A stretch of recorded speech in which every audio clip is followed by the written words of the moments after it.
با سلام خدمت ایرانیای عزیز در همه جای دنیا.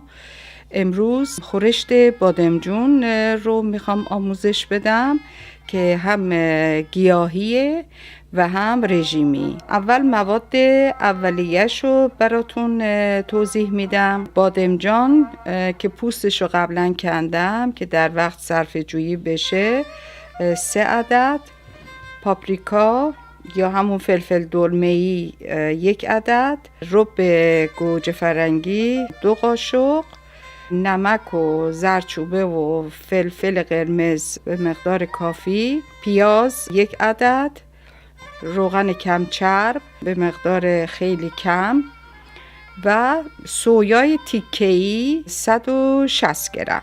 زیر مایتابه رو روشن کردیم. مایتابه که داغ شد، بعد این بادمجون ها رو میچینیم به مقداری که جا بشه بدون روغن.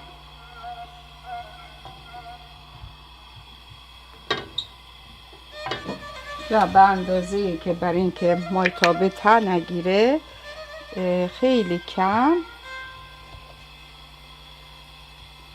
اینم روغنش کم چربیه.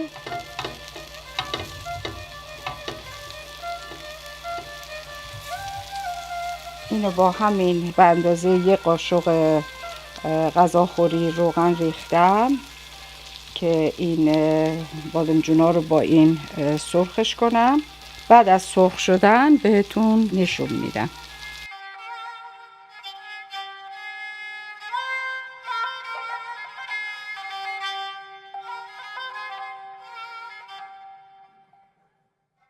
بادمجونا رو زیاد سرخش نکردم، تفتش دادم و دوباره باز خیلی کم باز از همین روغن رژیمی میریزم روش.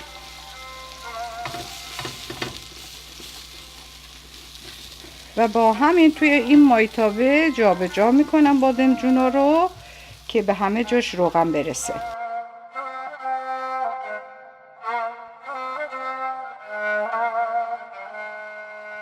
الان که داره این بادمجون ها داره در حال سرخ شدنه، از وقت استفاده میکنم و به اندازه 1 قاشق از همین روغن رژیمی میریزم توی این دیگ، توی قابلمه و پیازایی که نگینی قبلا خوردش کردم میریزم توش و گاز رو روشن میکنم که اینم اینجا در حال سرخ شدن باشه.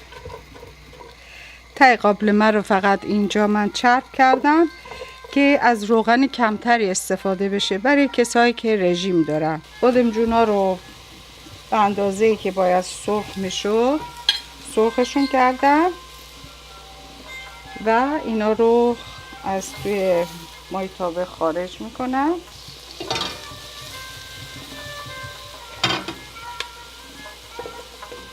اینجا پیاز داغو دارم هم میزنم که طلایی بشه.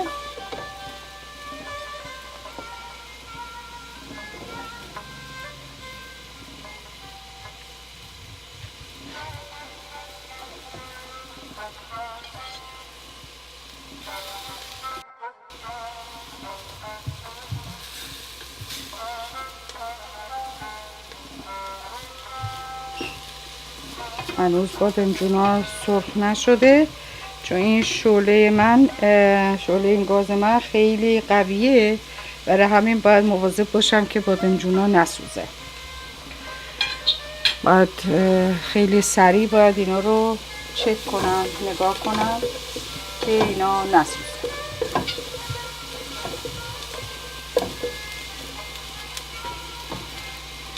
اینجا دوباره بادمجونا رنگشون یه مقدار قهوه‌ای شد، همون رنگی که ما میخواستیم داشته باشه، مثل حالت سرخ شدن. در این مرحله رب رو بهش اضافه میکنیم به پیاز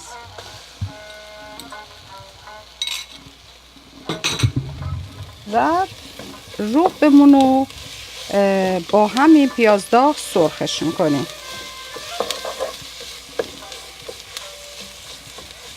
و اجازه میدیم که رنگش قرمزتر بشه وقتی که بعد از اینکه پخت.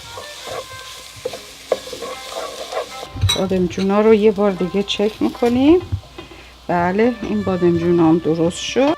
در این مرحله زردچوبه رو بهش اضافه میکنیم و باش هم میزنیم که اجازه میدیم به خورد این غذا بره.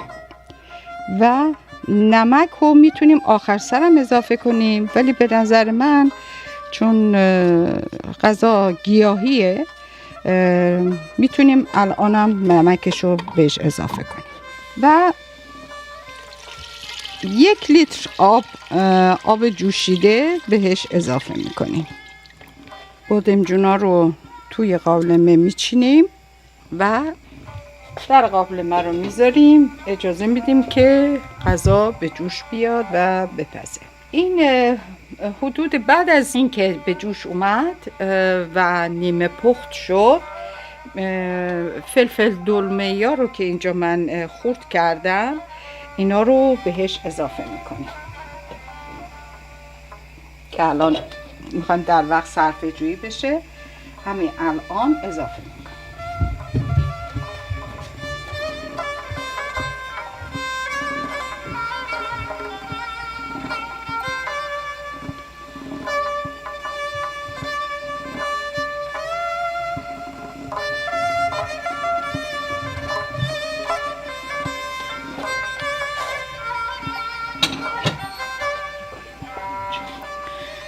و درش رو میذاریم و میذاریم که بپزه. حدود 1 ساعت بعد که وقتی پخت، بعدش از این سویاهای تیکه‌ای رو باز با همین روغن کم چربی،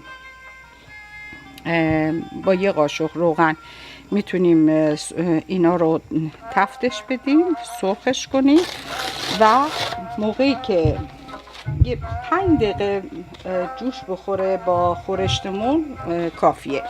یعنی اول سرخ میکنیم، تفتش میدیم، بعدش میچینیم روی همین بادمجونا، 5 دقیقه میپزه و بعد خورشت ما حاضره که میتونین با بعداً باز نشون خواهم داد. خب خورشتمونم که پخته، به به چه بویی چه رنگی، خیلی فکر کنم خوشمزه شده.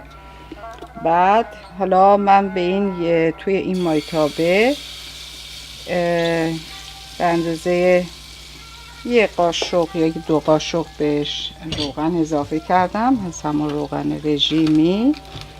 این تیکه های سویا رو توی این یه تفت کوچیکی میدم، بعد میذارم یه 5 دقیقه توی قابلمه با بادمجونا یه جوش بزنه. 5 دقیقه کافیه برای این، مثل حالت همون گوشت میمونه ولی خب گیاهی. آتیشو میارم یه ذره بالا. این سویای تیکه‌ای زود سرخ میشه، باید سریع باید جابجاش کنم.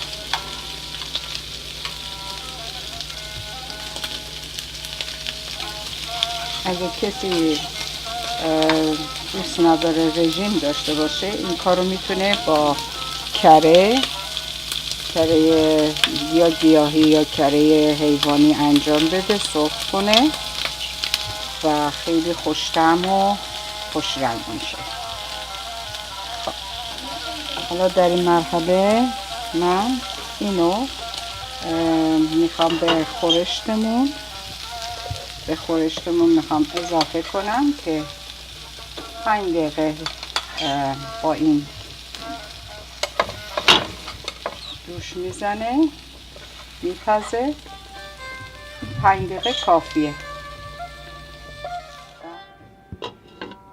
5 دقیقه نم نم یواش یواش بپزه، بعدش دیگه غذا حاضره. خب غذامون حاضر شده. اینو میتونین با این نون سنگک، یا اینجا که ما نون سنگک نداریم میتونیم با نون سیاه، یا اینکه میتونیم با برنج قهوه‌ای اینو درست کنین و میل کنید و نوش جان کنید. اگر دوست داشته باشین ویدیوی ما رو لایک بزنید و عضو چنل ما بشین برای غذاهای ایرانی گیاهی.